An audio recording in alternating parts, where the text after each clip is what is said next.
നമസ്തേ. രോഹിണി നക്ഷത്രത്തിൽ ജനിച്ചവർക്ക് രാഹുവിൻ്റെയും കേതുവിൻ്റെയും ശനിയുടെയും ദശാകാലങ്ങൾ അനുകൂലമായിരിക്കില്ല. ഈ ദശാകാലങ്ങളിൽ യഥാവിധി ദോഷപരിഹാര കർമ്മങ്ങൾ അനുഷ്ഠിക്കണം. രോഹിണി നക്ഷത്രക്കാർ പതിവായി ചന്ദ്രനെയും ചന്ദ്രൻ്റെ ദേവതകളെയുമാണ് ഭജിക്കേണ്ടത്.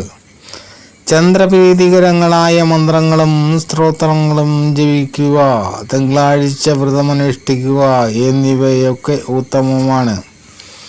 തിങ്കളാഴ്ചയും രോഹിണി നക്ഷത്രവും ചേർന്ന് വരുന്ന ദിവസം, അതേപോലെ പൗർണമിയും രോഹിണി നക്ഷത്രവും ചേർന്ന് വരുന്ന ദിവസം, ഇങ്ങനെയുള്ള ദിവസങ്ങളിൽ വ്രതമനുഷ്ഠിക്കുകയും ചന്ദ്രപൂജ നടത്തുകയും ചെയ്യാം. ജാതകത്തിൽ ചന്ദ്രന് പക്ഷബലമുണ്ടെങ്കിൽ ദുർഗാദേവിയെയും, ചന്ദ്രന് പക്ഷബലമില്ലെങ്കിൽ ഭദ്രകാളിയെയും ഭജിക്കണം. പൗർണമി നാളിൽ ദുർഗാക്ഷേത്ര ദർശനവും അമാവാസി നാളിൽ ഭദ്രകാളി ക്ഷേത്ര ദർശനവും ഇവർക്ക് ഉത്തമമാണ്.